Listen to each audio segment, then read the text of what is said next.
Bien, un cordial saludo para todas y todos ustedes, estimadas y estimados alumnos. Me parece que esta es nuestra última clase en esta unidad. Hemos revisado justamente en las dos primeras clases la técnica legislativa y vamos a terminar ahora.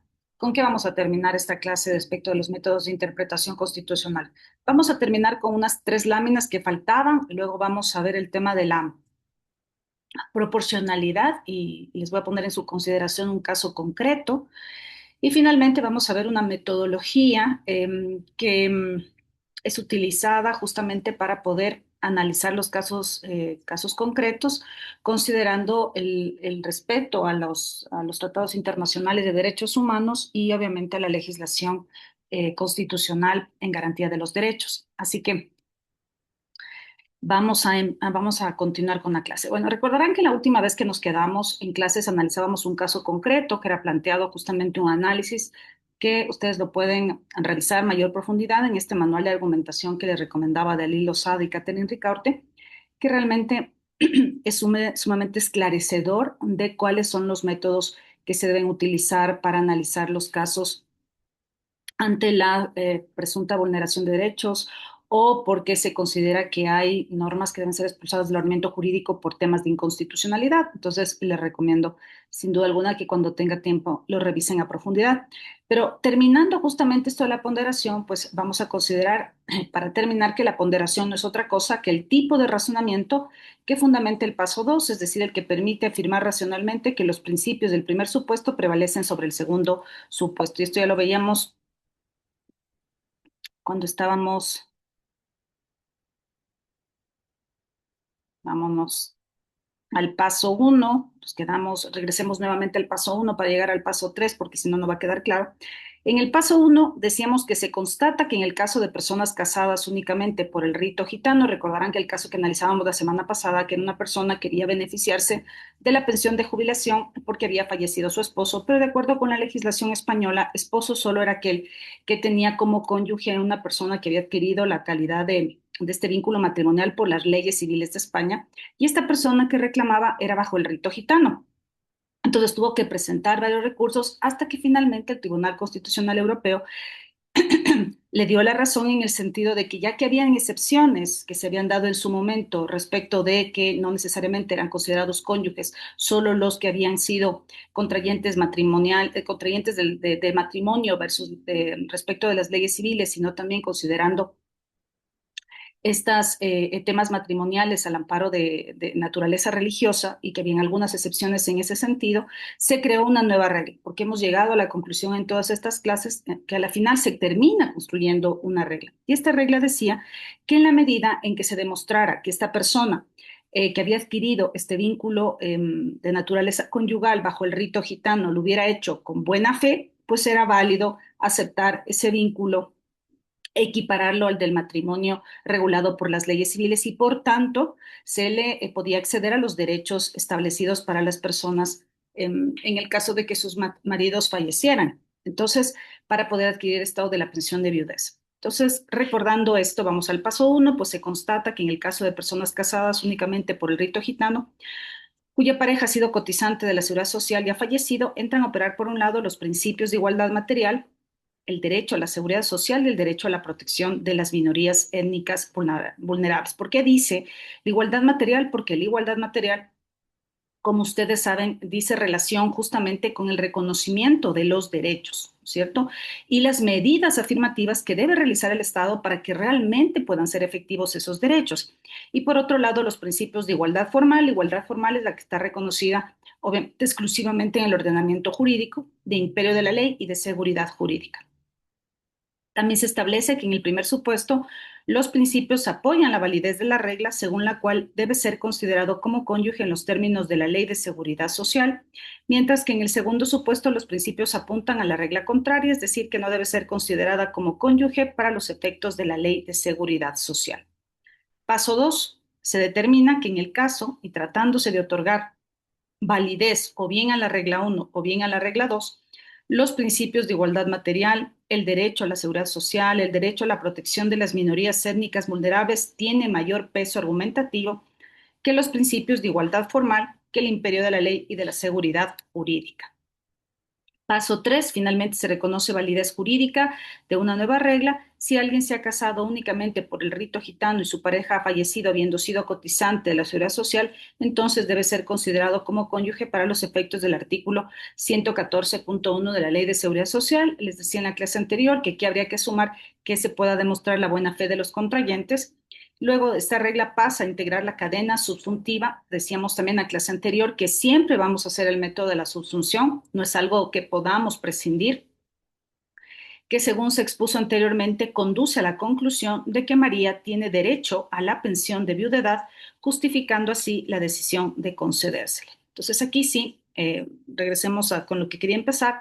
Pues bien, la ponderación no es otra cosa que el tipo de razonamiento que fundamenta el paso 2, es decir, el que permite afirmar racionalmente que los principios del primer supuesto, es decir, que los principios en los que se ampara la igualdad material, que son los derechos bajo los cuales nosotros queremos hacer prevalecer frente a las normas, prevalecen sobre el segundo supuesto, es decir, sobre la igualdad formal, sobre la igualdad que está reconocida en la ley. Nosotros vamos a hacer prevalecer sobre esa igualdad reconocida en la ley que la que le querían imponer los tribunales inicialmente, es decir, que solo tienen derecho aquellos que han sido contrayentes bajo las leyes civiles, ¿no es cierto? Entonces, por el principio de igualdad interpretado bajo la igualdad formal, se entendería que solo aquellos que tienen esta condición pueden acceder a este derecho. Pero aplicando la ponderación y tomando en cuenta este paso de la igualdad material, donde hay derechos que deben superponerse a esta interpretación de igualdad, pues en eso consiste la ponderación. Entonces, esta ponderación está gobernada por dos reglas que han sido sistematizadas por Robert Alexy, a las que ha denominado la una, la ley material de la ponderación, y la otra, la ley epistémica de la ponderación. ¿En qué consiste la ley material de la ponderación? Cuanto mayor es el grado de la no satisfacción o de afectación de un principio, tanto mayor tiene que ser la importancia de la satisfacción del otro. De acuerdo con esta ley, dice el autor alemán, el procedimiento ponderativo consiste en A. Definir el grado de la no satisfacción o de afectación de uno de los principios. B. Definir la importancia de la satisfacción del principio que juegue en sentido contrario. Y finalmente, C. Definir si la importancia de la satisfacción del principio contrario justifica la afectación o la no satisfacción del otro. Entonces, vamos al caso concreto. Por ejemplo, si aplicáramos la ley material de la ponderación, partamos del apartado C, definir si la importancia de la satisfacción del principio contrario, es decir, la satisfacción, por ejemplo, en ese caso concreto del principio de legalidad y seguridad jurídica por el cual solo los contrayentes, de acuerdo con la ley civil, tienen derecho a la pensión de viudedad, ¿se justifica mantener ese principio? ¿Se justifica o no sería mejor satisfacer justamente la igualdad material que reconoce el derecho de esta mujer a acceder a la pensión de viudedad bajo la nueva regla que ha sido expedida por el Tribunal Europeo? Entonces, a eso se refiere pues la ley material de la ponderación. ¿A qué se refiere la ley epistémica de la ponderación? Cuanto más intensa sea la intervención en un derecho fundamental, tanto mayor debe ser la certeza de las premisas que sustentan la intervención. La idea que subyace a la ley epistémica de la ponderación es la de que a mayor grado de seguridad respecto del grado atribuido a las demás variables de la ponderación, más probable se torna la posibilidad de que la ponderación hecha por el legislador democrático sea desplazada por la del órgano de control judicial de la constitucionalidad. Miren, yo recuerdo que había un colega que estaba planteando, no sé si a la final terminó estaba sacando la maestría de constitucional en la Andina, y recuerdo que él me comentaba que quería hacer una tesis para aplicar el principio de proporcionalidad y la ponderación al momento de redactar las leyes. Y obviamente bajo ese supuesto hubiera exigido, no sé si a la final, de hecho me ha quedado la duda, le llamaré en estos días a consultar si efectivamente hizo su trabajo de investigación de esa naturaleza, me parecía algo sumamente interesante. Y de hecho el legislador, más allá de si aplica o no aplica el tema de la proporcionalidad de la ponderación, está obligado por mandato constitucional, por la garantía normativa, justamente adecuar formal y materialmente las leyes a los derechos consagrados no solo en la Constitución, sino en los tratados internacionales de derechos humanos. Pero vemos que en la práctica, si fuera tan así que el legislador es racional, en el sentido de la racionalidad de las que habla Manuel Atienza, que habla una serie de tipos de racionalidad que asegurarían que las leyes sean eficaces, eficientes, que no vulneren derechos, bajo esto que se discute en la doctrina, si fuera tan así, en nuestra legislación no se reconocería la inconstitucionalidad, porque justamente hay conciencia a nivel de todas las legislaturas, que obviamente el legislador, no lo digo que lo haga por mala fe, pero sí lo puede hacer sin considerar todas las aristas de los derechos, sin considerar todo lo que ha dictado en su momento la Corte Constitucional, sus precedentes, sin considerar adecuadas interpretaciones de las normas jurídicas en la medida en que no vulneren derechos o generando normas que podrían terminar siendo discriminatorias, insisto, no de mala fe, no a propósito, pero sí que podría pasar. Entonces ahí se requiere sin duda alguna un proceso de análisis mucho mayor que seguramente el legislador no lo va a hacer. Entonces, por eso es que también esta ley epistémica de la ponderación hace referencia a que el órgano de control judicial va a terminar haciendo una ponderación que podría desplazar lo que considera el legislador democrático, en el ejemplo que les planteaba la semana pasada, una ley que el legislador considera que se le debería dar ciertos beneficios tributarios, tal vez solo a las personas con discapacidad, y se plantea una demanda de inconstitucionalidad por parte de las mujeres embarazadas, los niños y adolescentes, las personas adultas mayores, es decir, todos los grupos de atención prioritaria, y la Corte, luego del análisis correspondiente, llegará a la conclusión que efectivamente no solo las personas con discapacidad deberían beneficiarse de esta exención, sino de también todos los grupos de atención vulnerable. Entonces, desplaza justamente los criterios que en su momento el legislador pudo tener para dar ciertas ventajas en este sentido. Este es un caso nada más hipotético que les planteo para un poco entender a qué se refiere con esto desplazar por parte del órgano de control judicial de la constitucionalidad, más aún en el caso de una corte constitucional que al amparo del neoconstitucionalismo, pues son jueces creadores de derecho, y eso no lo vamos a negar, son jueces creadores de derecho, no son jueces que sean la mera boca de la ley, son jueces creadores de derecho, esa es la naturaleza justamente de nuestra Corte Constitucional sobre la base del modelo de Estado que tenemos. Entonces, a esto se refiere. Ahora bien, es perfectamente posible integrar las dos leyes de la ponderación, la material y la epistémica, y estructurar el razonamiento ponderativo con los tres pasos siguientes. Primero, hay que definir razonadamente cuán valioso resultaría optar por el principio 1, considerando su valor concreto, su valor abstracto y la seguridad de las premisas que sustentan tales valoraciones. Segundo, definir razonadamente cuán valioso resultaría optar por el principio de incompetencia, el P2, considerando el valor concreto y el valor abstracto de esta, así como la seguridad de las premisas que sustentan tales valoraciones. Y tercero, justificar por qué las razones para optar por P1 derrotan a las que hay para optar por P2. Entonces aquí esa es una fórmula que plantea justamente poder combinar estas leyes de la ponderación material y epistemológica. Bien, estimados alumnos. Entonces ahora vamos a continuar y vamos a entrar a la proporcionalidad. En un minuto.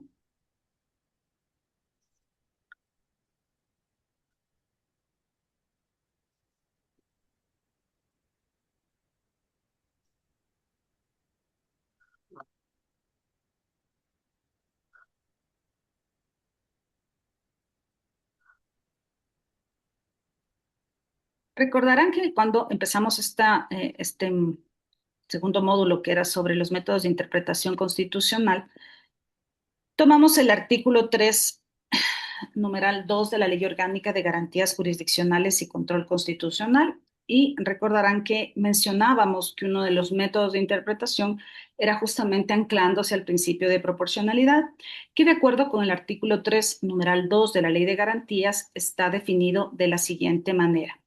Cuando existan contradicciones entre principios o normas y no sea posible resolverlas a través de las reglas de solución de antinomias, se aplicará el principio de proporcionalidad.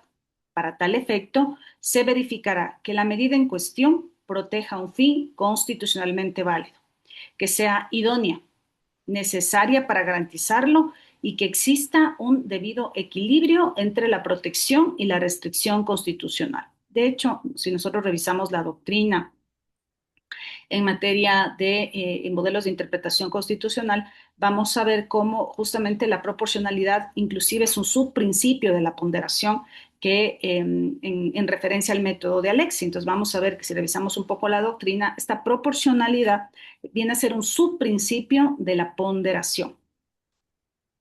Entonces, ¿qué es lo que nos dice la proporcionalidad de acuerdo con la ley de garantías y que la Corte ha ido desarrollando en varias de sus sentencias? Entonces, ¿qué dice la Corte Constitucional respecto de cómo interpretar un fin constitucionalmente válido? Dice, la Corte ha señalado que para que una medida persiga un fin constitucionalmente válido, aquella debe tener como horizonte el cumplimiento de un objetivo o meta prevista en la Constitución o que busque proteger derechos constitucionales. ¿Qué significa esto?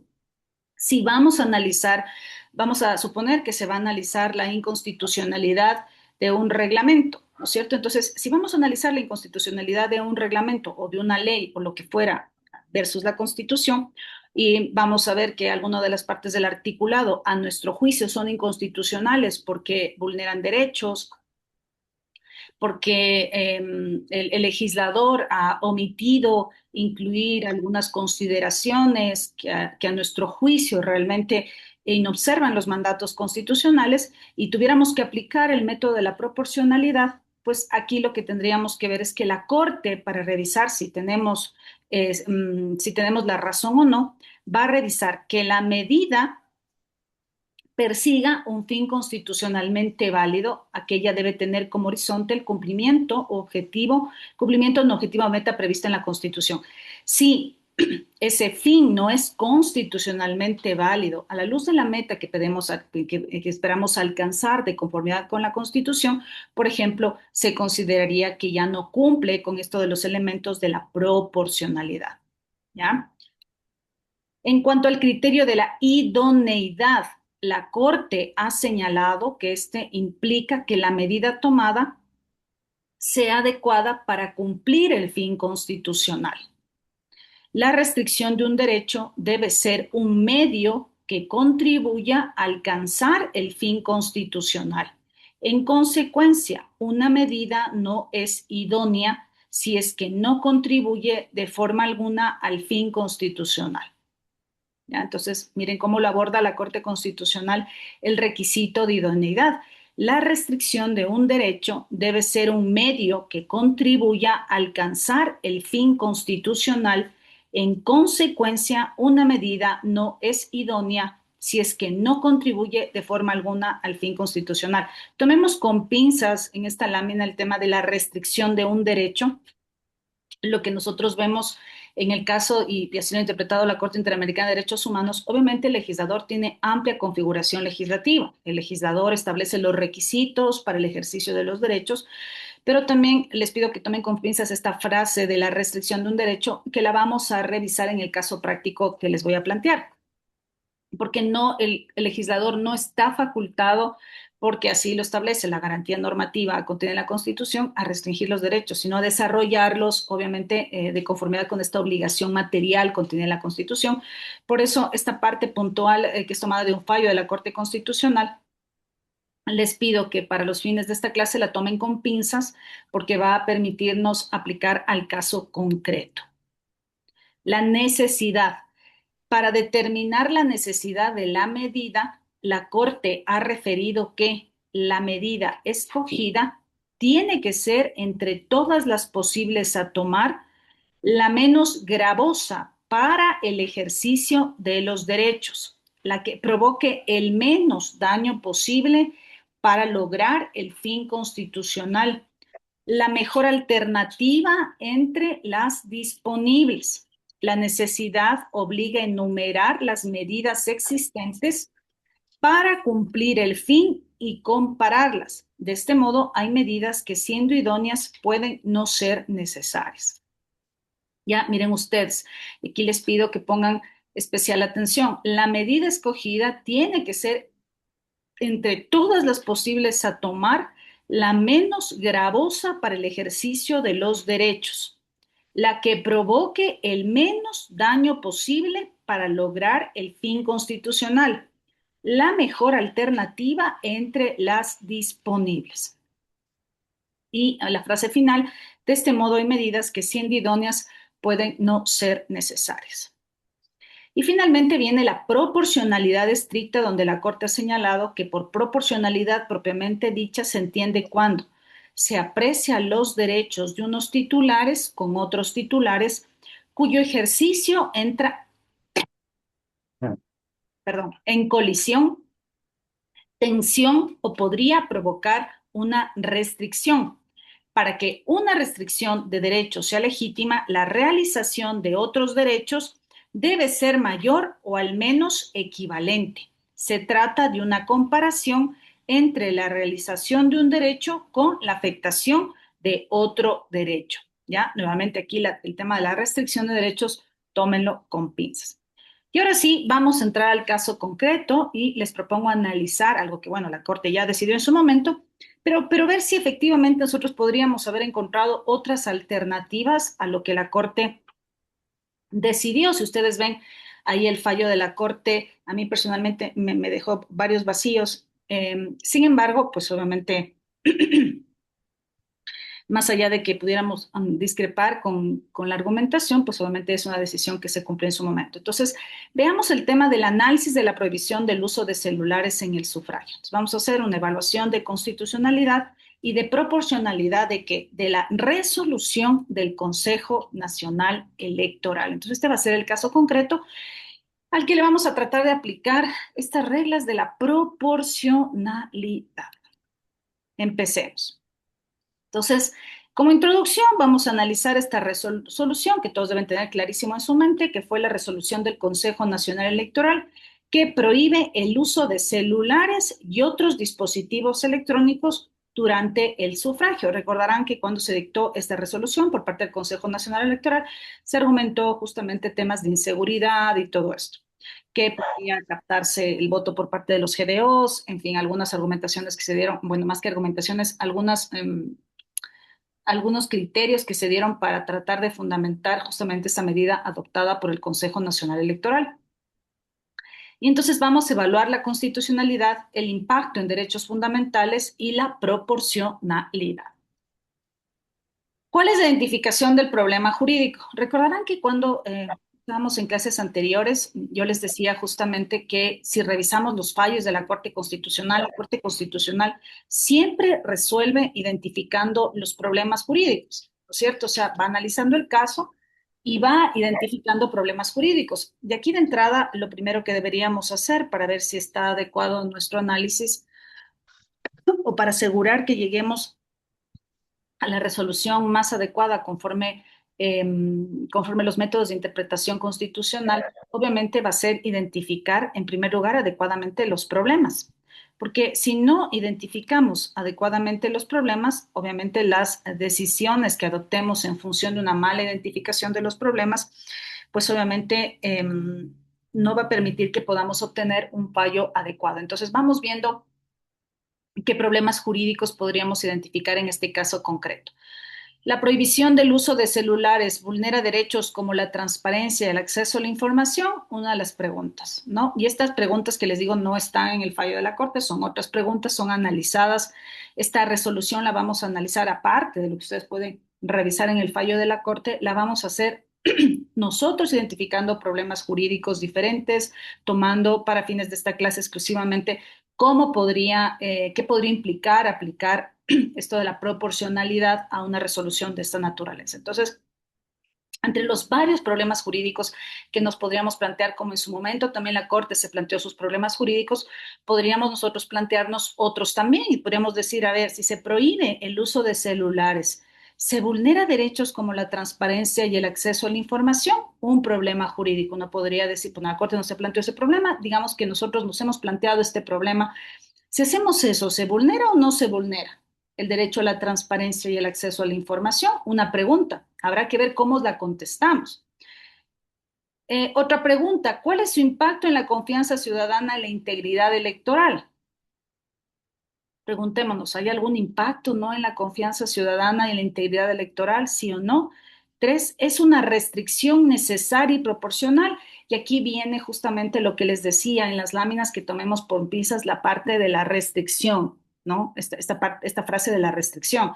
Esta restricción, en este caso concreto, dice relación con que usted no puede acudir, como ya está regulado, obviamente, a las urnas y tomar una fotografía con su teléfono celular. ¿No es cierto? Solo lo pueden hacer las personas que son representantes de la lista al final para tomar de las actas de votación. Entonces, esta es una restricción necesaria y proporcional, es decir, no llevar un celular a la urna y tomar fotos. ¿Es necesaria y proporcional? Ese es otro problema jurídico que en su momento, obviamente, este sí se planteó la Corte en el sentido de no utilizar los celulares. Entonces, tenemos tres problemas jurídicos sin perjuicio de que pudieran asomar otros y de que en la práctica la Corte Constitucional, por lo menos los jueces ponentes, con seguridad identifican varios problemas jurídicos, pero al final del día exclusivamente optan por los que eh, eh, más podrían ayudar a solucionar pues el caso concreto, ¿no es cierto? Y que obviamente con la mayor carga argumentativa pudieran satisfacer adecuadamente la protección y garantía de los derechos. Entonces vamos para estos fines de esta clase, estos tres problemas. Entonces, ¿qué tenemos a favor de la prohibición? ¿No es cierto? De la prohibición, es decir, ¿qué normas amparan justamente o qué criterios amparan o qué fundamentos en su momento la Corte, el Consejo Nacional Electoral presentó para sustentar la medida de restricción del uso de celulares? Entonces, tenemos en su momento se dijo que el artículo 62 y el 219 de la Constitución que garantizan el voto secreto y seguro. Entonces, amparándose en el tema de la interpretación de cuándo el voto es secreto y seguro, pues se debería restringir el uso de celulares. ¿Qué otro argumento?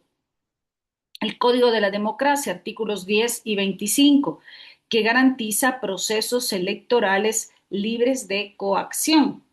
Ya tenemos otro sustento que en su momento dijo el Consejo Nacional Electoral respecto de esta resolución adaptada del uso de los celulares. Tercero, informe de la Policía Nacional que reporta la compra de votos mediante el uso de celular. Entonces, tenemos tres elementos de análisis para sustentar la emisión de esta resolución, de este reglamento, en su momento por parte del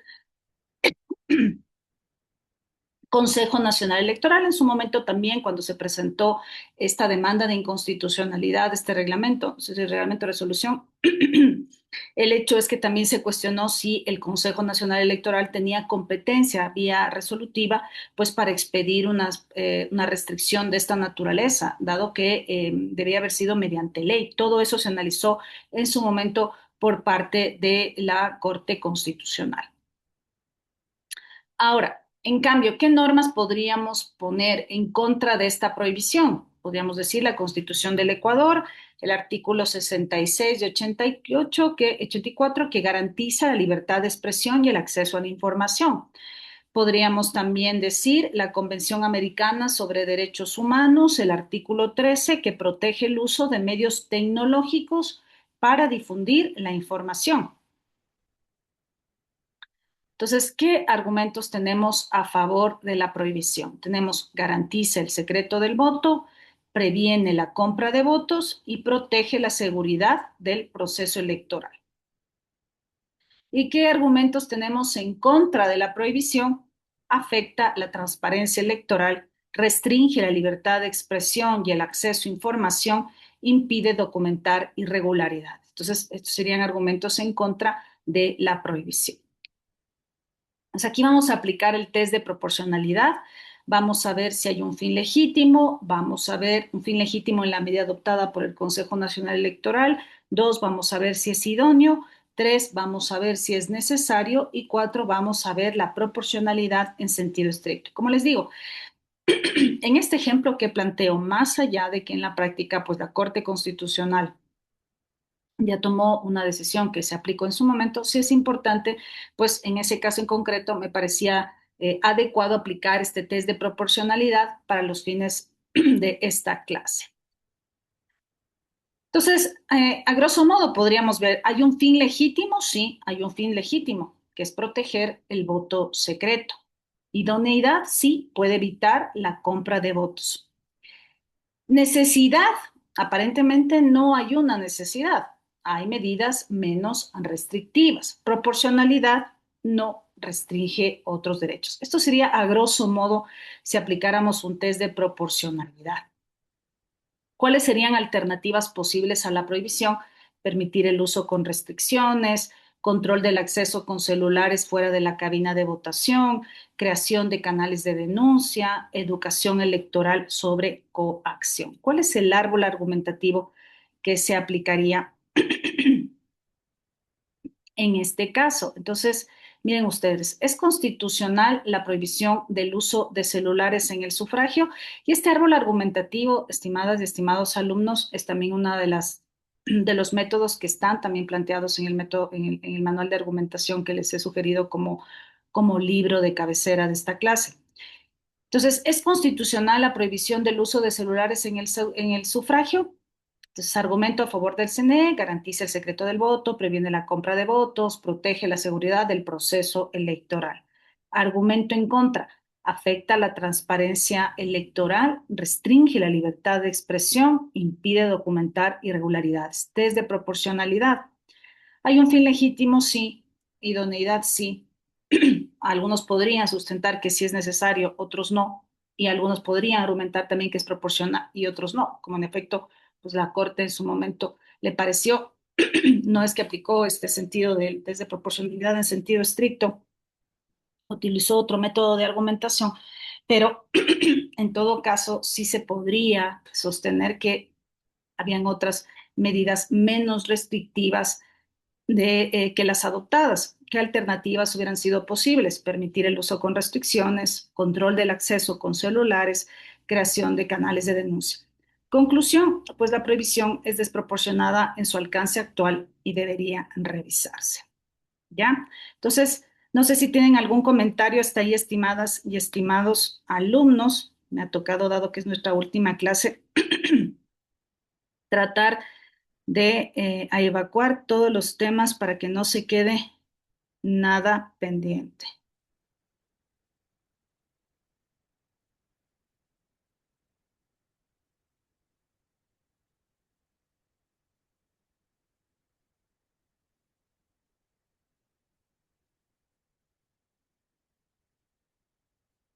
Y bien, para terminar esta clase,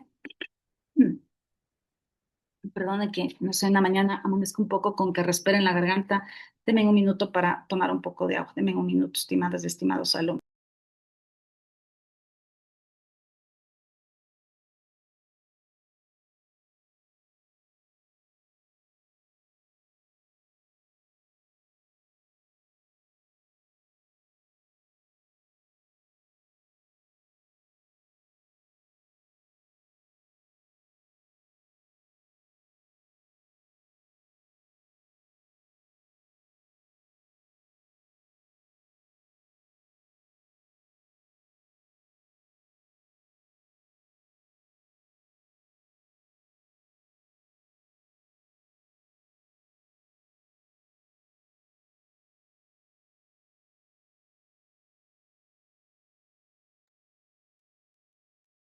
Bien, antes de entrar a esta metodología que les propongo analizar, que es la denominada metodología TEMIS, que es una recomendación que inclusive viene de los organismos internacionales de derechos humanos y que lo que procura es justamente al analizar los casos, ayudar justamente a ajustarse a los parámetros de convencionalidad y también al respeto y la garantía de los derechos consagrados en nuestra Constitución. Antes de comenzar el análisis de esta metodología, quería preguntarles, ¿tienen algún comentario, alguna duda, alguna pregunta, algo que quede pendiente de analizar respecto de estos métodos que están contenidos en el artículo 3 de la Ley de Garantías?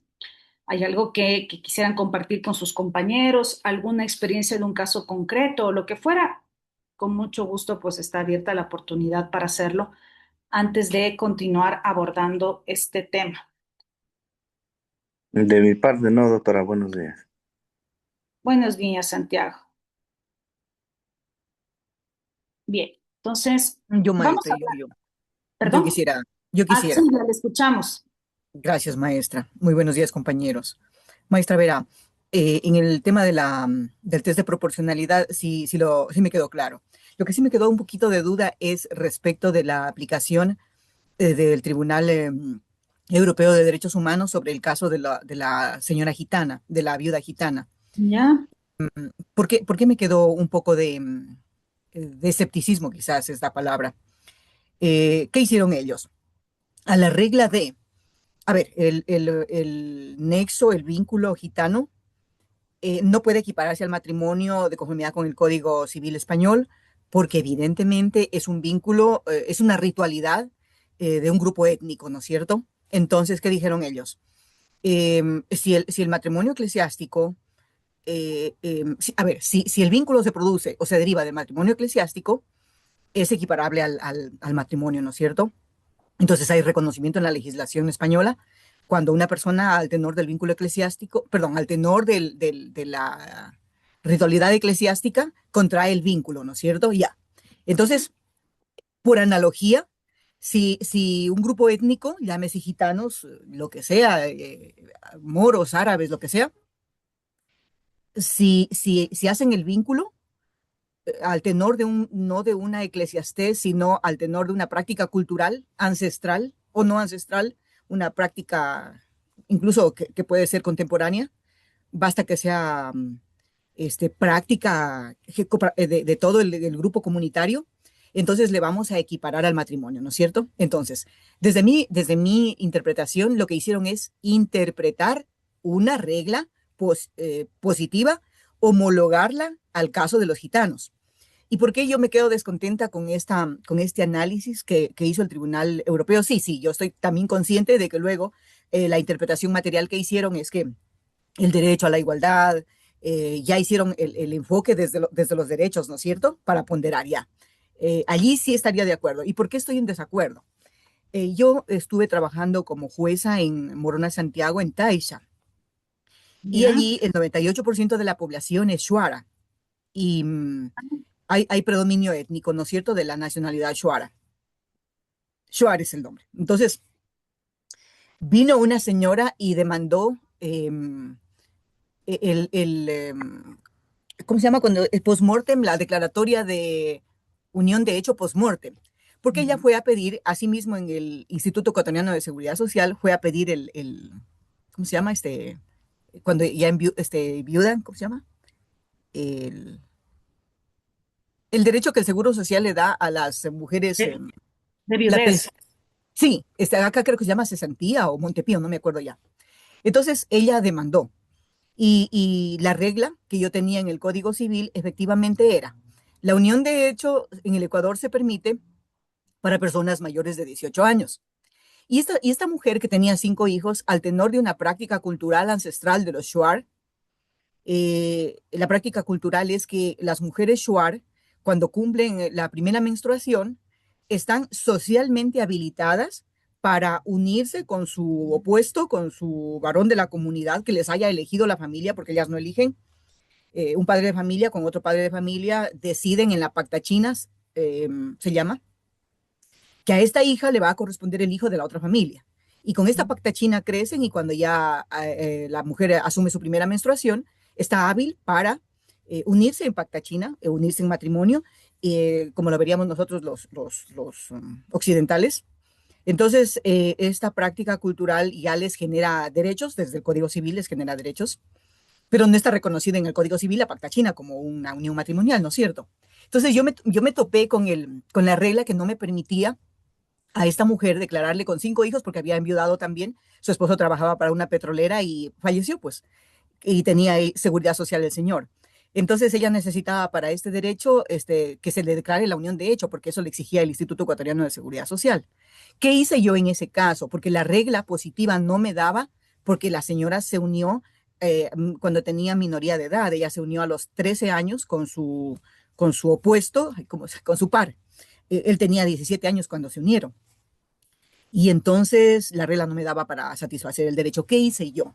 Apliqué un test de proporcionalidad y desarrollé la necesidad, la idoneidad, la proporcionalidad y desatendí la regla positiva del Código Civil, la desatendí, la inapliqué y desarrollé, le declaré favorable su unión de hecho, a pesar de que rompía la regla de que no era mayor de edad, pero en base a la aplicación de un método de proporcionalidad, atendiendo al derecho que se deriva de la interpretación intercultural que nos permite el Código Orgánico de la Función Judicial. Los jueces tenemos la obligación de hacer interpretación intercultural, el principio de interpretación intercultural, cuando en el caso concreto se vinculan personas de grupos étnicos, como en este caso los Shuar. Y claro, no tuve problemas porque no me apelaron. De hecho, era un juicio en donde el registro civil no apeló. Y me parece a mí que allí no sería un problema de reglas. Dada la aplicación de la CEDAW, el principio de no discriminación de las mujeres por pertenecer a un grupo étnico y al tenor de su práctica cultural, desde la cosmovisión de los pueblos indígenas, desde el principio de interculturalidad, yo desarrollé esta metodología de razonamiento y le di la razón y le constituí su unión de hecho para que pueda acceder al derecho de la seguridad social. Pero no interpreté la regla.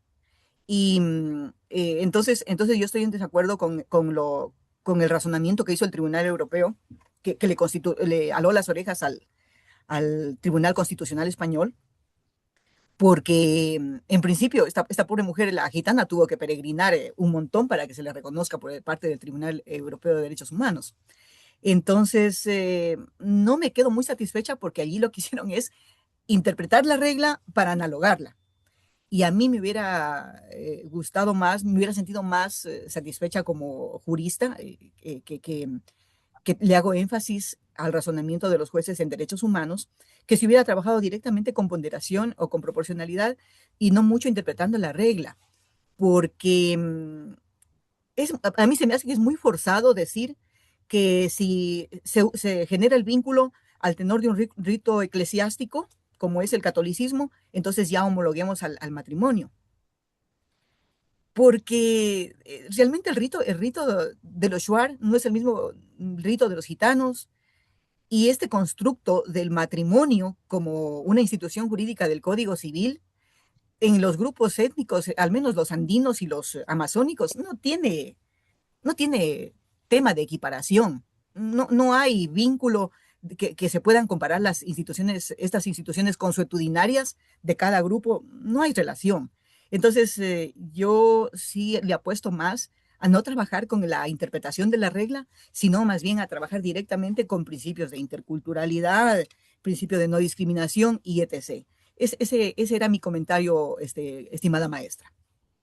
No sé Agradezco si muchísimo su ejemplo, le agradezco muchísimo su ejemplo, pero yo le quiero preguntar, ¿qué regla creó? Usted creó una regla. ¿Cuál es la regla que creó? definitivamente el derecho a la igualdad, No, o sea, pero no lo hice como regla, sino es que de como ley usted tiene lo que crear enfocó, una como regla. principio. Usted creó una regla porque usted reconoció como válida esa unión de hecho por la interpretación que usted realizó. Entonces, ¿qué regla es la que usted terminó aplicando? ¿Cuál fue? Usted, como consecuencia de ese fallo, creó una regla, que es lo que pasa en el proceso de interpretación constitucional. ¿Cuál es la regla ahora? La regla sería la igualdad de derechos de las mujeres de cualquier grupo étnico, al reconocimiento desde el Código Civil de una unión de hecho. Eso No, sería, no, ¿no? no. ¿Sabe por qué? Lo que pasa es que el análisis que parte del el Tribunal Constitucional Europeo, primero es lo que hemos estado hablando en todas las clases. Eh, Nosotros no podemos, en cada caso concreto, dejar de lado la regla y ampararnos solo en la interpretación de los derechos, porque eso realmente hay que derrotar la regla, hay que derrotar la regla, hay que derrotar el derecho positivo a la luz de los derechos, a la luz del método de interpretación que apliquemos.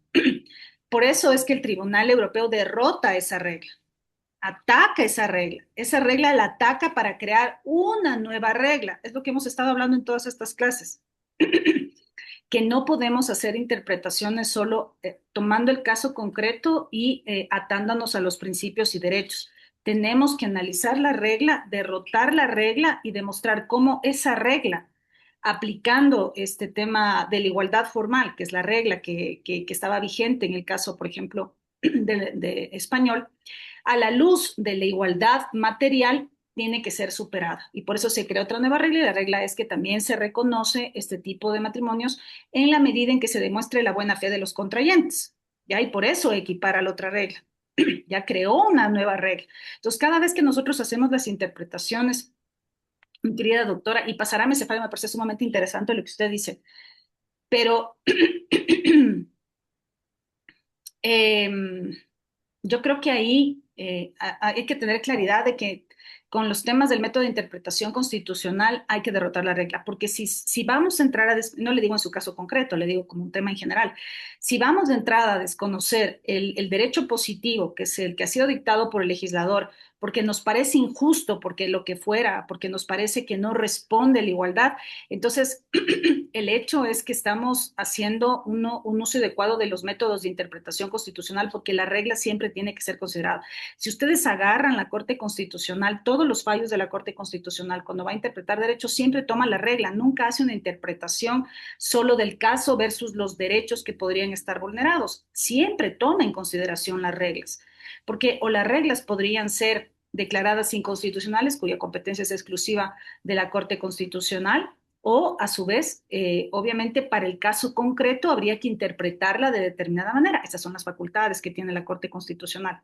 Pero en general, yo le digo, mi querida doctora, que usted creó una regla. Entonces, de lo que le escucho, yo podría decir, en el caso de las personas que contraen un vínculo matrimonial al amparo de las, yo qué sé, costumbres de nuestros pueblos tribales, la, que se regulan por el derecho consuetudinario, la, se podrá reconocer la unión de hecho bajo determinadas circunstancias, A, B, C, D, que es la que usted, al final usted consideró varios hechos relevantes dentro del caso que le llevó a concluir que efectivamente había una unión de hecho, pero lo que hizo es equiparar esa unión de hecho al amparo de ese derecho consuetudinario con nuestro derecho positivo para generarle los mismos derechos. Entonces sí creó una regla,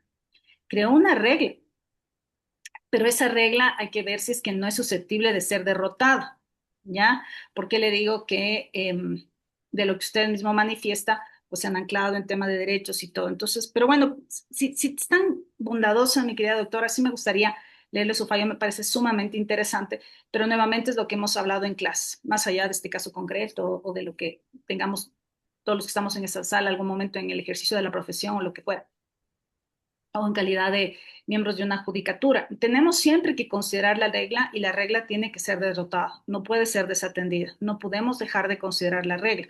Por eso es que el Tribunal Europeo no se va solo en el ámbito de los derechos. Hay una regla que tiene validez formal. Ha sido expedida por el órgano competente, que es la legislatura, y obviamente derrotar esa regla al amparo de los principios supone varias consideraciones, ¿cierto? Entonces, eso es importante. Es mi comentario, estimado doctor, y cuando, cuando tengas a bien para que me ayude con el número de casos que me parece sumamente interesante. Claro que sí, doctor. Vamos ahora con esta metodología que les propongo para analizar los casos. En primer lugar, esta metodología TEMIS, como les digo, es eh, una propuesta que se realiza desde la Corte Interamericana de Derechos Humanos, la Comisión Interamericana de Derechos Humanos, las instituciones enfocadas en el ámbito de derechos humanos. De hecho, si ustedes ven, también allá hay una página de inteligencia artificial que se llama TEMIS-IA, donde nos ayuda en la búsqueda de información en esta materia. Entonces vemos también cómo la inteligencia artificial está nutriendo esta metodología denominada TEMIS. Esta metodología denominada TEMIS tiene varias etapas que las vamos a ir analizando. En la primera etapa de la metodología TEMIS nos pide identificar el contexto real, los hechos generales y el contexto político. Entonces, ¿qué nos dice? Hay que ubicar el contexto del caso. Esta etapa es una primera aproximación al panorama general del caso sin entrar en consideraciones jurídicas y responde a la pregunta de qué se trata el caso. ¿Ya? Esta es la primera etapa de la metodología TEMIS. ¿De qué se trata este caso? Es parte integrante del análisis documental el identificar el caso concreto, dándole atención prioritaria y reflexionando realista y empíricamente sobre el tipo de problema que ese objeto o contenido central del acto plantea en la práctica, en el contexto de la realidad material a que el mismo se refiere o en la cual se inserta. ¿Ya? Entonces vamos a ver de qué se trata el caso, vamos a ver de qué se trata el problema de ese caso concreto. Corresponde también identificar los hechos de la realidad que dan justificación, motivo o causa fáctica del caso. Entonces, y esto es importantísimo, de qué se trata el caso, cuál es el objeto de fondo del caso, cuáles son los hechos relevantes del caso. ¿Y por qué los hechos relevantes del caso? Porque obviamente si nosotros revisamos la sentencia de motivación de la Corte Constitucional y vemos de qué se basa la suficiencia de la motivación de acuerdo con la Corte Constitucional obviamente supone tres elementos. Primero, demostrar los principios jurídicos o normas aplicables al caso, la pertinencia de la aplicación de esos principios o normas jurídicas al caso y que sean los hechos relevantes del caso los que se apliquen esos principios y normas jurídicas. Entonces, es decir, que nosotros al resolver un caso concreto no es que tomamos cualquiera de los hechos, tomamos los hechos relevantes. Y como, adelantándome un poco, ¿cuáles son los hechos relevantes? Pues se entiende que los hechos relevantes son los hechos probados. Esos son los hechos relevantes, los hechos probados durante, obviamente, el conocimiento de una causa, de un caso concreto, ya sea en el ámbito administrativo o judicial. Entonces, esta etapa 1 nos pide, ¿no es cierto?, hacer un análisis del caso concreto, cuál es el problema del caso, cuál es el tema de fondo, de qué se trata, cuáles son los hechos, ¿no es cierto?, estos hechos que se entiende que dentro del proceso, para que pasen de la categoría de hechos en general a hechos relevantes del caso, deberán ser probados, porque obviamente la decisión final deberá ser tomada respecto de hechos probados, ¿no es cierto? Ahí será la decisión. En la etapa 2 vamos a identificar la pretensión. En esta etapa se debe aclarar lo que él o la persona interesada o accionante busca lograr con su recurso o demanda, ¿no es cierto? Ya regresando al caso, a cualquier caso, ¿no es cierto? Por ejemplo, el que plantea la doctora, que se le reconozca este vínculo por unión de hecho mantenido entre X y Y, ¿no es cierto? Otro puede ser, con el mismo caso que planteaba la semana pasada la doctora, ¿no es cierto? Que se autorice la salida del país para que puedan los hijos menores de edad salir del país con su madre, lo que fuera. ¿Cuál es otro caso concreto? Que se le reconozca el derecho a la propiedad respecto de bienes, que se le reconozca, que se le reintegre a sus funciones fruto de una terminación del contrato que fue quien observa lo establecido en la Constitución y la ley, lo que fuera. La pretensión debe ser la expresión de un derecho subjetivo establecido en una normativa. Es decir, que no puede ser que nosotros pidamos cualquier cosa, sino al amparo de lo que la propia legislación nos reconoce como válido de poder exigir, ¿no es cierto? Porque obviamente cuando vamos a una acción de protección, por ejemplo, no es que empezamos a pedir lo que sea. Le decimos al juez o jueza, ¿no es cierto?, cuando somos litigantes, que nos conceda, reconozca la vulneración de este derecho porque de conformidad con el artículo tal, esto es lo que pasa. O que se reconozca la vulneración de un derecho porque de conformidad con los fallos de la Corte Constitucional, tal cosa. O del otro lado, ¿no es cierto? También que no se reconozca, pues justamente lo que está exigiendo el accionante, porque ya en varios fallos, yo qué sé, la Corte Constitucional ha señalado que esta vía no es la procedente, sino la justicia ordinaria. En fin, la pretensión es lo que se busca lograr jurídicamente con el recurso o demanda. El fin de esto consiste en facilitar la identificación de los posibles fundamentos legales pertinentes. Entonces, efectivamente, nosotros nos pasa, ¿no es cierto? Cuando presentamos una acción de protección, obviamente nuestro planteamiento va a ir más allá de la mera cita de disposiciones legales, porque obviamente nosotros no estamos demandando al amparo de la legalidad, sino al amparo de la Constitución, los tratados internacionales de los derechos humanos, obviamente la vulneración de derechos. Pero obviamente tenemos que citar disposiciones de rango legal, disposiciones de rango constitucional, tiene que haber una pretensión que esté aparada en el ordenamiento jurídico. O si planteamos yo qué sé, otro tipo de acción en el ámbito administrativo, pues de igual manera nosotros vamos a tener que citar las disposiciones en las cuales apalancamos nuestra pretensión. Entonces, la pretensión debe ser esta expresión de derecho subjetivo establecido en una normativa y lo que se busca es lograr, pues, jurídicamente este recurso o demanda y facilitar la identificación de los posibles fundamentos legales pertinentes. En la etapa 3 tenemos que acercamiento al fundamento legal en el cual se basa la pretensión. El fundamento legal es la norma sobre la cual se sustenta la pretensión. También corresponde examinar la admisibilidad, los elementos formales y sustanciales, en especial competencia local, material y plazos, ¿no es cierto? Y esto también plaza en una acción de protección. En la acción de protección también hay que ver si es competente o no para conocer. Por ejemplo, no se podría plantear una acción de protección respecto de providencias judiciales. O sea, ahí ni siquiera es un tema que hay que conocer luego de la audiencia y en sentencia, sino que de conformidad con la ley de garantías, pues este es uno de los supuestos por los cuales ni siquiera debe ser admitida a trámite una acción de protección si se la plantea respecto de providencias judiciales. ¿Cierto? Entonces no es competente ningún juez de ninguna instancia para conocer una acción de protección respecto de providencias judiciales. Entonces vemos ahí como tema de competencia o la competencia del juez del lugar donde se genera la afectación del derecho, en fin, o la competencia en razón en otras aristas que no sean las de la acción de protección, podríamos ver otros supuestos, pero en general aquí vamos a ver estos supuestos de admisibilidad justamente de esta acción planteada por la cual nosotros queremos alcanzar el reconocimiento de nuestra pretensión. Cualquier decisión administrativa judicial debe estar basada en la ley, ¿cierto? De hecho, nosotros cuando planteamos una acción de protección, no es que solo nos apalancamos en los derechos que están contidos en la Constitución, reconocemos justamente la propia ley de garantías jurisdiccionales y control constitucional obviamente define con mayor amplitud de qué se trata la acción de protección, en qué casos no procede la acción de protección, en qué casos debe ser inadmitida la acción de protección, en qué casos procede respecto de determinada persona. Por ejemplo, la Constitución no dice de forma alguna los casos en que no procede la acción de protección. Eso está desarrollado, por ejemplo, en la Ley de Garantías Jurisdiccionales y Control Constitucional. Por ejemplo, en qué casos procede contra una persona privada, es decir, del sector privado, una acción de protección.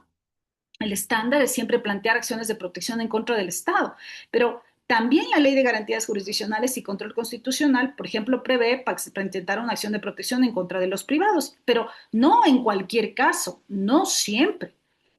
Y obviamente lo que dice la Ley Orgánica de Garantías Jurisdiccionales y Control Constitucional, por ejemplo, es que procede la acción de protección en contra de las personas del sector privado en casos, por ejemplo, que se demuestre que hay discriminación, en casos de discriminación, en casos de que la condición que tiene esta persona respecto del accionante sea una condición de superioridad que le podría limitar de alguna forma el derecho a la defensa o lo que fuera. Hay unos 3 supuestos que prevé la Ley Orgánica de Garantías Jurisdiccionales y Control Constitucional cuando procede la acción de protección respecto de las personas del sector privado e inclusive establece con claridad la Ley de Garantías Jurisdiccionales y Control Constitucional que cuando la acción de protección se plantea respecto del sector privado, la carga de la prueba está pero y se le acusa de discriminación o de violación del principio de igualdad, la carga de la prueba está en el privado. Entonces, las reglas del juego están clarísimas. Obviamente, el accionante se va a apalancar, ni siquiera un accionante ni siquiera debería probar nada, simplemente va a llegar a firmar y la carga de la prueba está en el demandado o en la demandada. Y es el que tiene que pasarse probando en todo el proceso, porque la carga de la prueba está en el sector privado. Y tan la carga de la prueba está en el sector privado que hay algunos fallos donde dice que si no llega a demostrar justamente con la carga de la prueba que no se ha cometido actos relacionados con discriminación o violación del principio de igualdad, se tomará por cierto lo afirmado por el accionante. Entonces, imagínense, todo eso está regulado en la ley. No lo vamos a encontrar en la Constitución. Entonces, no podemos desconocer justamente lo que está establecido en la misma, inclusive para fundamentar estas acciones. Entonces, cualquier decisión administrativa judicial debe estar basada en la ley. Pueden existir normas que otorgan facultades o derechos y otras que las condicionan o limitan. Cada norma contiene criterios normativos que establecen los requisitos que se deben cumplir para que se pueda dar la consecuencia legal indicada en la norma.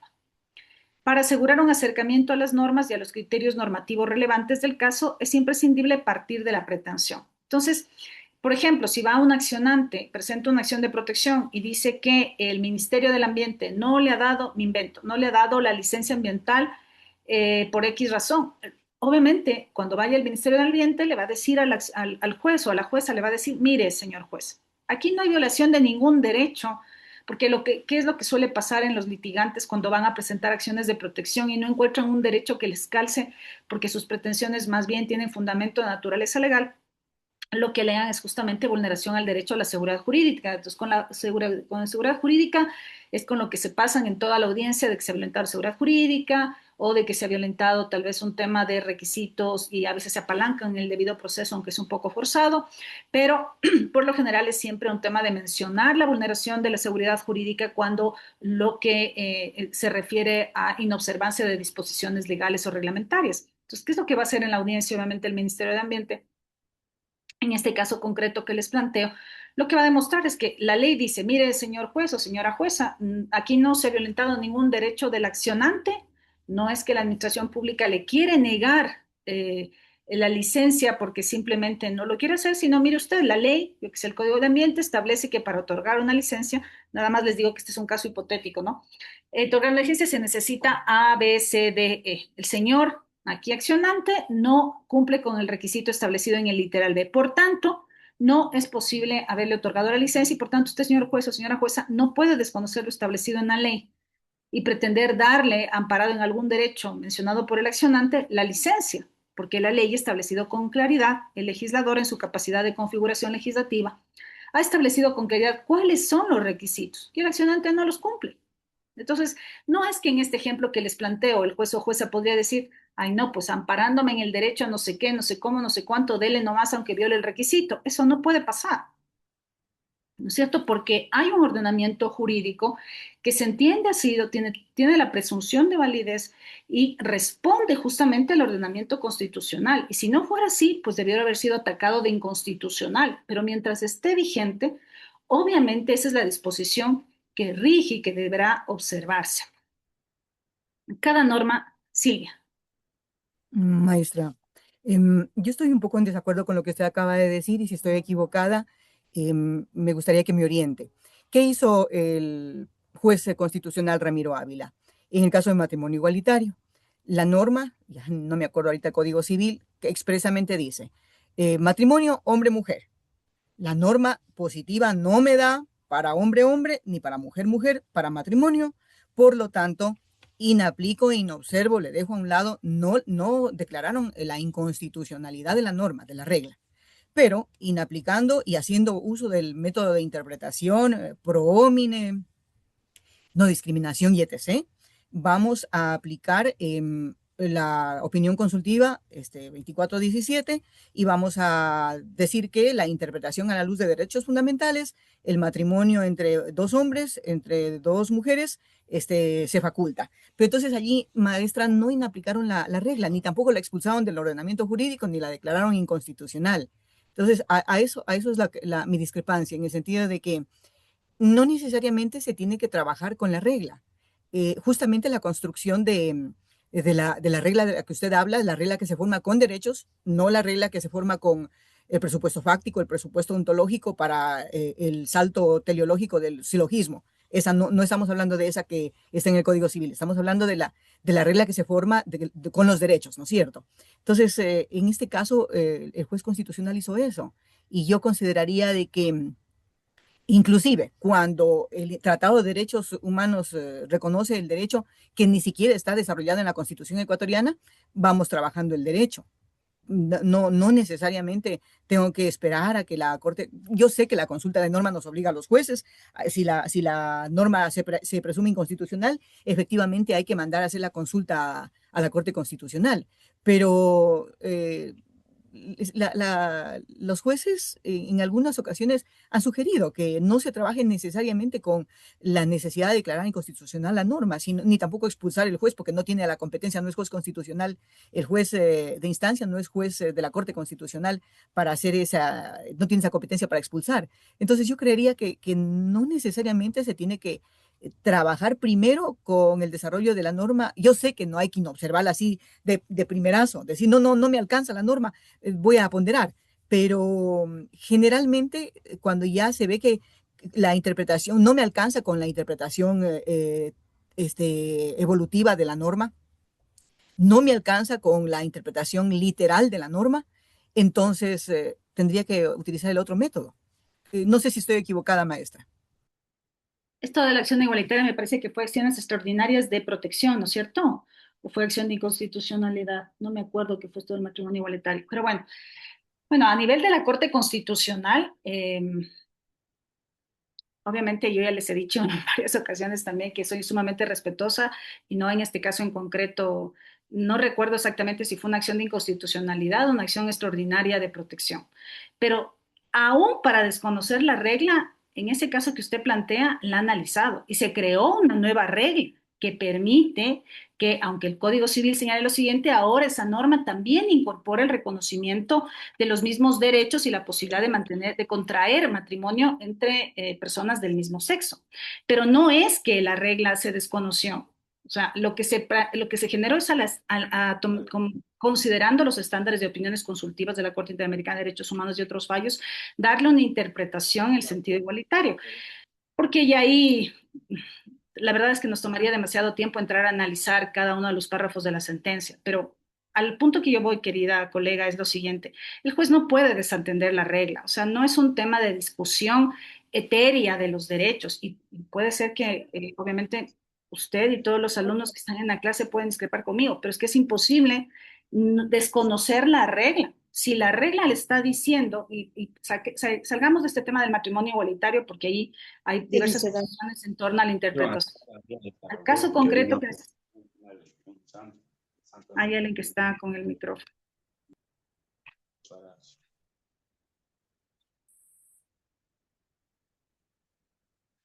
Perdón que les apague el micrófono, porque si no hay un murmullo que sale atrás.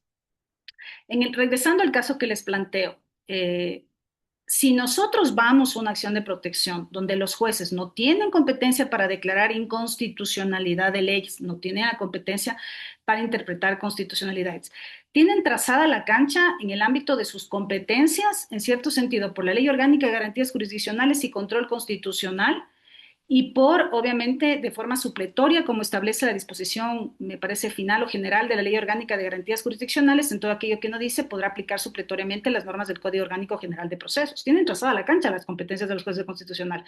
Y adicionalmente tiene lo que ha establecido la Corte Constitucional en sus fallos que terminan siendo precedentes jurisprudenciales obligatorios.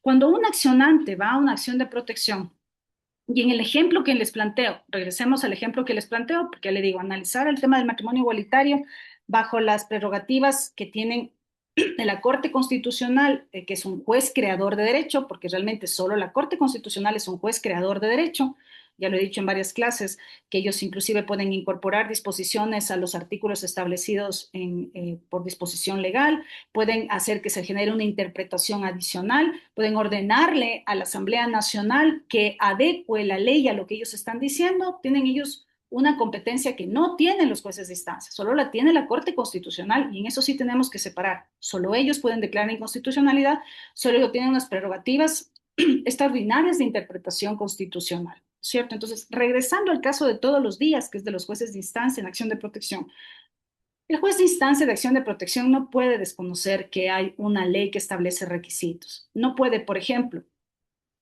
en el ejemplo que les planteo, perdón la redundancia, si es que la norma dice que tiene que cumplir para que se le dé una licencia 1, 2, 3 y 4, no puede pretender un accionante que se le reconozca el derecho a la licencia pese a no cumplir los requisitos. Porque entonces ahí se violenta por parte del juez o jueza el derecho a la seguridad jurídica, que es un derecho también, es un principio también. Obviamente nosotros tenemos un ordenamiento jurídico que solo puede ser expulsado por la Corte Constitucional declarado inconstitucional como tal, pero mientras está vigente hay que aplicarlo. Y solo habría que desconocerlo en la medida en que se hubiera demostrado la vulneración a un derecho, pero si no se demuestra la vulneración de un derecho, eso no es posible. Y desconocer el ordenamiento jurídico tampoco. O sea, esas facultades extraordinarias que tiene la Corte Constitucional definitivamente no la tienen los jueces de instancia. Y eso es algo que a veces, y por eso es que lastimosamente la Corte Constitucional, como ha encontrado casos de su naturaleza, es que ha ido dictando fallos como para cortar denme un minuto que alguien está poniendo algo en el chat.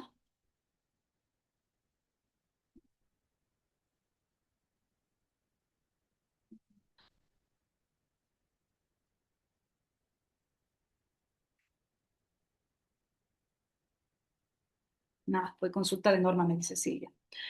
Bien, como les decía, los jueces de instancia, y bien que me hace caer en cuenta que fue consulta de norma, estimada Silvia, le voy a volver a dar leída ese fallo que ya tiene algunos años. Pero como les decía, los jueces de instancia no son equiparables a la Corte Constitucional y tanto no son así que la propia Corte Constitucional ha ido frenando esta actividad de los jueces en primera instancia, que a algunos les parezca bien, que a otros les parezca mal. Bueno, el hecho es que ha ido citando unos precedentes jurisprudenciales por los cuales va señalando que en estos casos no procede la acción de protección y que por tanto tienen que ir ante los tribunales de lo contencioso administrativo. ¿Por qué? ¿Y por qué es que dice esto la Corte y podemos o no estar de acuerdo? Porque termina también aceptando que hay un ordenamiento jurídico que establece ciertos supuestos por los cuales se reconocen los derechos, por ejemplo, el caso de los servidores públicos de los contratos de servicios ocasionales.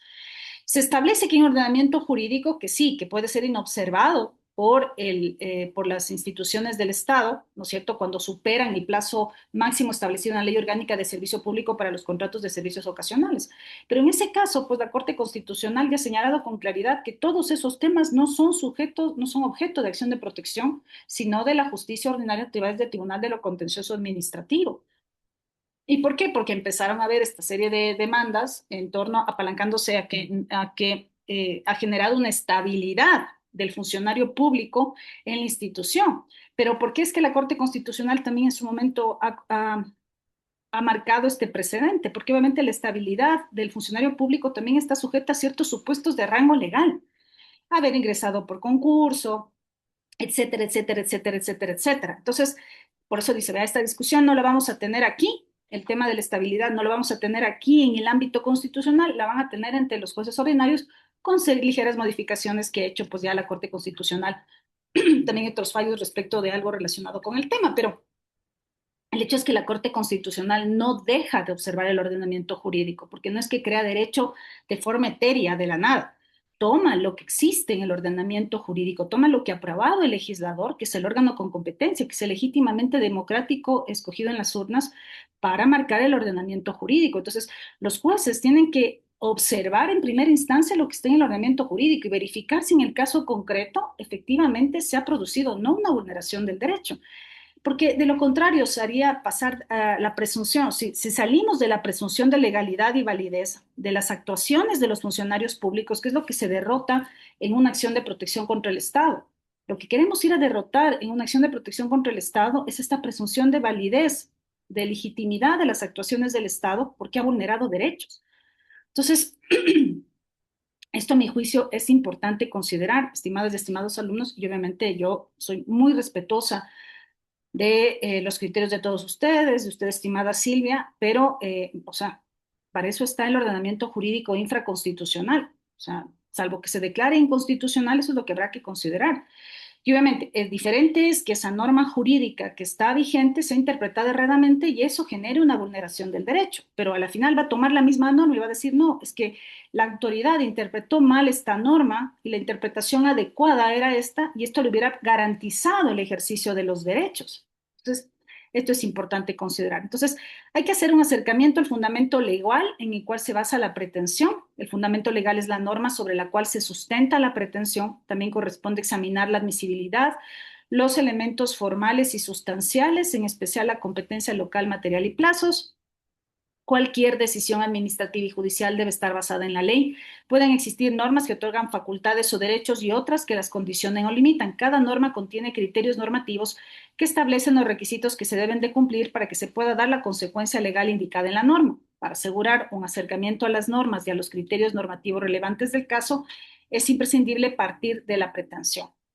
¿Cuál es la norma central en la cual se puede basar la pretensión? ¿Cuáles normas limitan esa pretensión? ¿Cuáles normas podrían resultar decisivas para resolver otros problemas del caso?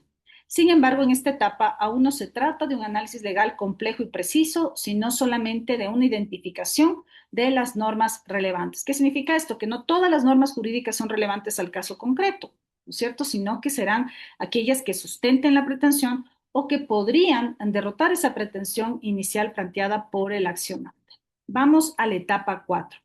En la etapa 4 vamos a identificar los criterios normativos. Se trata de identificar los requisitos legales concretos dentro de una norma particular que podrían sostener la pretensión. Encontrar las normas y principios jurídicos aplicables al caso, sean constitucionales, legales, lo que fuera, cuáles criterios normativos resaltan del texto legal pertinente, cuáles criterios son relevantes para el caso concreto. En la etapa 5 hay que identificar los hechos jurídicamente relevantes, revisar la congruencia entre pretensión, alegación y fundamento legal y visibilizar la controversia. Análisis de lo señalado por las partes para identificar los hechos controvertidos y no controvertidos en los cuales se podría basar la decisión administrativa o judicial, descartar todo lo que resulte irrelevante. Debe especialmente determinarse la razonabilidad tanto del acto como de las normas en que el acto se funda o que aplica y de los hechos que lo sustentan. Entonces, justamente nosotros tenemos que partir del supuesto, por ejemplo, en una acción de protección por un proceso de elección, ¿no es cierto? Vamos a suponer que el accionante dice, sabe que ese roto no se me ha calificado mi candidatura, no pensemos en una candidatura de un proceso electoral porque es de competencia exclusiva del Consejo Electoral y del Tribunal Contencioso Electoral, vamos a otro proceso cualquier electoral de una universidad, de un colegio, de lo que fuera. Entonces, obviamente le va a decir al juez o la jueza, vea, ¿sabe qué? Me debieron haber calificado la candidatura, han violado mi derecho a la participación, han violado mi derecho a la igualdad, todo esto. Entonces va a la otra entidad y le dice, y sustenta su acción de protección en el sentido de que el artículo tal decía que, yo que sé, que tenía que cumplir con 3 requisitos y que adicionalmente él sí cumplió los requisitos, pero que la entidad no los consideró, no interpretó adecuadamente cómo era la forma de cumplirlos, pero que él sí cumplía y no se le ha permitido la participación, o podría no cumplirlos y simplemente ir ante un juez o jueza y decir que apalancado en el derecho a la participación, se le permita participar porque las reglas son demasiado exigentes. Y estos son casos que han pasado en la vida real. Hay personas que no cumplen con los requisitos de calificación de listas en determinadas instituciones, presentan una acción de protección pidiendo a los jueces que se les permita participar porque no importan las reglas, porque no importa que no cumplen los requisitos, lo más importante es el derecho de participación. Y hay casos de jueces que efectivamente les han dado la razón y les han permitido participar en primera instancia, pero en corte provincial se bajan esas sentencias porque para algo está la ley, para algo están las disposiciones que regulan los requisitos. No podríamos nosotros pretender inscribir una candidatura para lo que sea. Olvidémonos del ámbito electoral, del proceso democrático normal, que es con el CNE y el TC. Como les digo, en todas las instancias donde hay procesos de elección para rectores, vicerrectores de universidades, de institutos o de lo que fuera, hay reglas, ¿no es cierto? Por ejemplo, tiene que ser, yo que sé, haber sido profesor universitario, me invento, esto es un invento, 10 años, haber ejercido la cátedra 5, tener como 10 cursos, yo que sé, posgrados, maestrías, me invento. Y obviamente va Perico de los Palotes, presenta su candidatura y el primer órgano que revisa los requisitos le rechaza la candidatura. Le rechaza la candidatura y le dice, mire, usted no ha dado clases. Yo qué sé, por 5 años usted ha dado clases solo por 4 o por 3 o por lo que fuera. Se rechaza la candidatura. Va y presenta una acción de protección. Y ojo que lo que estoy diciendo no es locura, esto sí pasa. Van y presentan una acción de protección y les dicen que le rechazan, no le han permitido participar, se vulnera su derecho a la participación, que debería participar en igualdad de condiciones de todos, porque se le ha rechazado la cobertura solo porque no cumple los 3 años respecto de los 4, cuando eso no debería ser importante. Lo más importante es el derecho a la participación ciudadana. Y hay jueces que se apalancan en el desarrollo y la interpretación extensiva del derecho de participación y les terminan dando la razón y ordenando a tribunales que inscriban esas candidaturas para participar en el proceso electoral.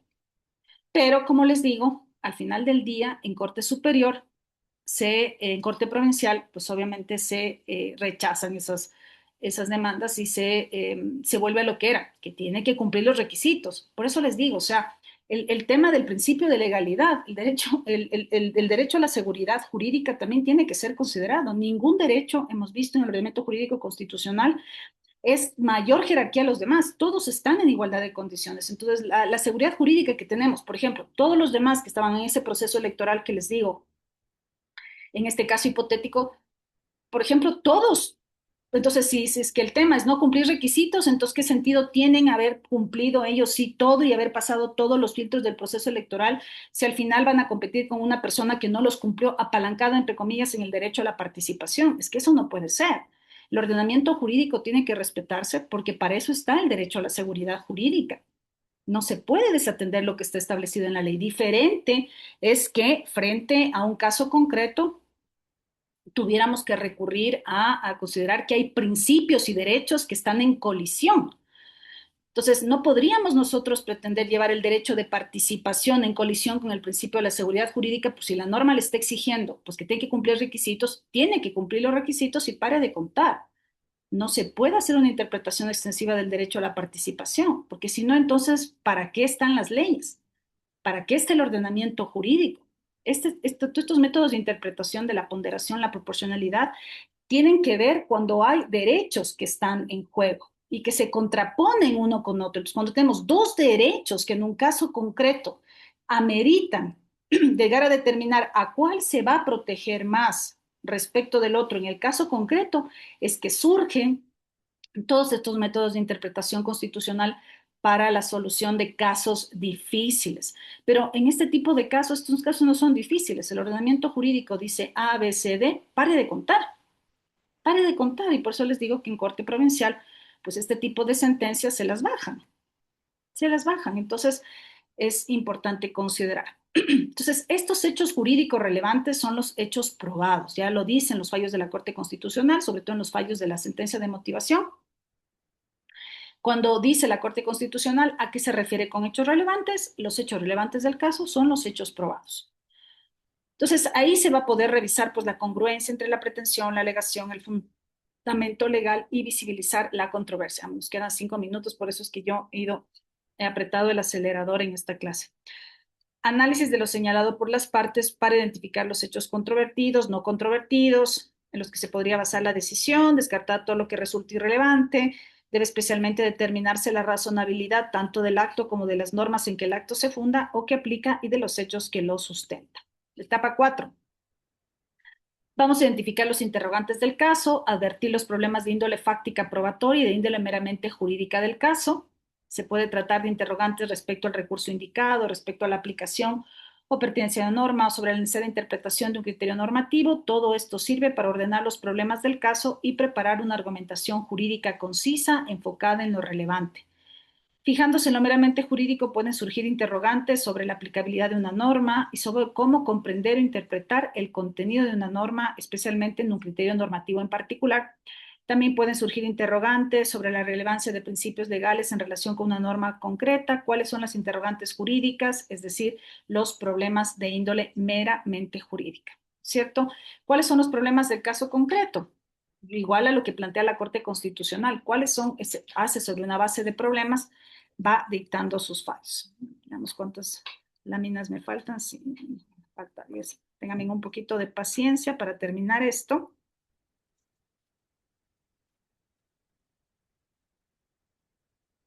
Por ejemplo, en la interpretación de las normas relevantes, los términos normativos abstractos requieren una interpretación si resultan pertinentes para la resolución del caso, y para esto existen diferentes métodos de interpretación.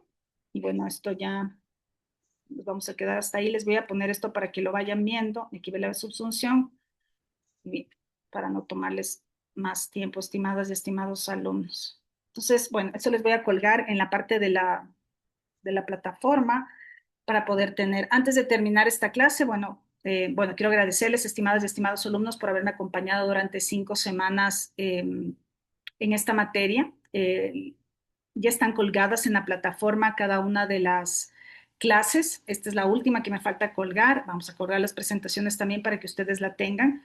¿Qué más? Me imagino que hasta mañana creo que les puse el plazo para presentar todos los trabajos, contestar el foro y finalmente tendríamos la prueba, estaría abierta hasta el miércoles. Ya voy a conversar con el doctor Uchuari porque en esto de hasta cuándo está abierta la prueba, o de una vez déjenme ver la planificación, denme un minuto por favor para ver hasta cuándo está abierta la prueba.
Solo dice 26 de abril, es decir, que les abro mañana y salvo que el doctor me disponga otra cosa, estaría abierta hasta mañana a las 12 de la noche.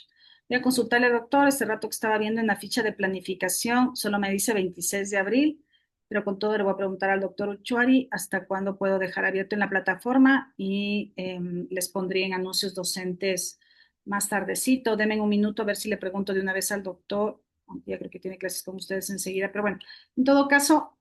Originalmente estaría abierta mañana la prueba desde las 8 de la mañana hasta las 23 horas con 59, salvo que el doctor me diga que puedo ampliarle un poco más. Si es que me permite ampliar un poco más, tentativamente les dejaría abierta hasta el miércoles 23 horas 59. Si no, sería solo el día de mañana. Eso les voy a verificar y bueno, le voy a comentar a Silvia, que es la presidenta del curso, para que les informe a todos ustedes. ¿Qué más? Como les digo, los trabajos y bueno, creo que eso es todo. Así que ha sido un gusto, estimados y estimados alumnos. Por favor, no se olviden de presentar hasta mañana todos los trabajos, contestar las preguntas del foro y, como les digo, les verificaría con el doctor Uchoa si puedo abrir más tiempo la plataforma para la evaluación final. La evaluación, mejor dicho, la evaluación de la segunda unidad será sencilla, no será algo demasiado complejo, y obviamente será solamente, especialmente sobre las láminas que hemos visto en clases y nada más, no será complejo en realidad.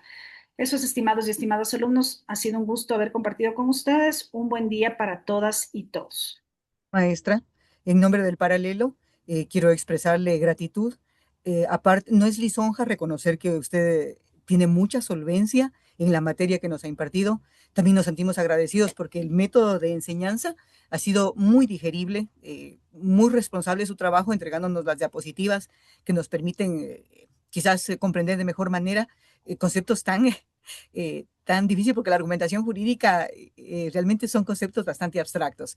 Nos sentimos muy satisfechos porque la inversión hecha se compensa con creces con su cátedra, doctora. Estamos muy emocionados porque nos habilita el razonamiento jurisdiccional, el razonamiento de los operadores jurídicos con método realmente es hacer un trabajo técnico, ya no de carpintería respecto del derecho. Dios le pague, doctora, en nombre de todo el grupo y tendrnos paciencia para las preguntas de la unidad, porque es bastante difícil estos conceptos bastante abstractos. Dios le pague, doctora. No, querida Silvia, yo le quiero agradecer a usted. Para mí ha sido un gusto. No he tenido la oportunidad de conversar con todos los alumnos porque realmente tal vez esta materia no es lo suficientemente atractiva para todos, pero que sí que es necesaria. Nada como tener el juicio crítico, estimados y estimados colegas, en un mundo en que la inteligencia artificial está siendo utilizada para absolutamente todo, que nos mantengamos todavía reflexionando en nuestras propias cabezas, preguntándonos y respondiéndonos nosotros mismos es fundamental. Y la argumentación jurídica nos ayuda a mantener ese juicio crítico, a hacer el razonamiento nosotros mismos. Es lo único que nos va a mantener vigentes, porque si por todo vamos a ser superados con la inteligencia artificial, una inteligencia artificial que no es infalible, la inteligencia artificial también se equivoca y si nuestra mente no tenemos una claridad de por dónde van los errores de la inteligencia artificial, porque hemos hecho nuestro razonamiento interno, estamos perdidos, estimados colegas, y eso es lo que miren que en otras partes del mundo está mucho más desarrollada la inteligencia artificial, pero advierten el hecho de que no podemos dejar de lado nuestro propio razonamiento individual, que eso es lo más valioso que tenemos. Y obviamente razonar a la luz de los principios y valores que tenemos es algo que tampoco la inteligencia artificial hace, porque nosotros podemos poner cualquier caso de los que hemos conversado aquí, poner inteligencia y habrá que ver qué sale, porque la inteligencia artificial no tiene valores, la inteligencia artificial no tiene principios, no tiene nociones de moralidad, no conoce los contextos sociales. No sé si como un caso que plantea Silvia de este tema del matrimonio Shuar lo hubiera resuelto la inteligencia artificial. No tengo la más remota idea, porque la inteligencia artificial no entiende el tema de la interpretación pluricultural, no entiende de absolutamente nada de eso. Entonces, esto es algo a lo que como seres humanos no podemos renunciar. Esto es un tema al que nos tenemos que aferrar con uñas y dientes, hacer nuestro propio razonamiento, más allá de lo que nos digan las computadoras. Y dos, yo le quiero felicitar a usted, estimada Silvia, realmente ha sido tan valioso su aporte durante todas estas clases. Le agradezco porque usted ha sido como realmente una invitación a revisar justamente y agradecer que hay funcionarios judiciales como usted tan preparados, tan conscientes de la responsabilidad y deber que tiene la Administración de Justicia. Les digo así con sinceridad, estimada Silvia, espero que existan más funcionarios como usted, porque realmente se le ve un compromiso con y profundizar los conocimientos, el hecho de que usted tiene una preparación inclusive en España, en el tema de lo que hemos estado analizando en estas clases, realmente es una garantía de que esos fallos están ajustados a derecho. Así que ojalá existan más mujeres como usted, más jueces en el ámbito de la administración de justicia en defensa y garantía de los derechos. Así que ha sido un gusto conocerle, estimada Silvia, y ha sido un gusto haberles tratado a todos ustedes. Me hubiera encantado escuchar por lo menos sus voces, aunque sea diciéndome, ¿sabe qué? Está totalmente equivocada o sí me parece que estoy de acuerdo o no creo lo que fuera. Me hubiera gustado escuchar sus criterios. Así que por eso hago una especial referencia a Silvia, porque sí se ha dado el tiempo de escucharme con atención y de entrar a este tema de compartir criterios. No podemos estar, no, es imposible que estemos de acuerdo en absolutamente todo, pero qué enriquecedor es saber que nos podemos nutrir con la experiencia y los conocimientos de todos.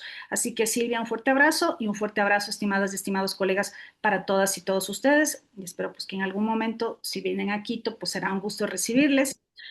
Yo paso en el municipio, justo al frente de la Presidencia de la República, así que cuando estén por la Plaza Grande, pues será un gusto recibirles. Un abrazo a todas y todos. Dios le pague, doctora. Cuídense, hasta luego, que estén muy bien. Muchas gracias. Gracias, doctora.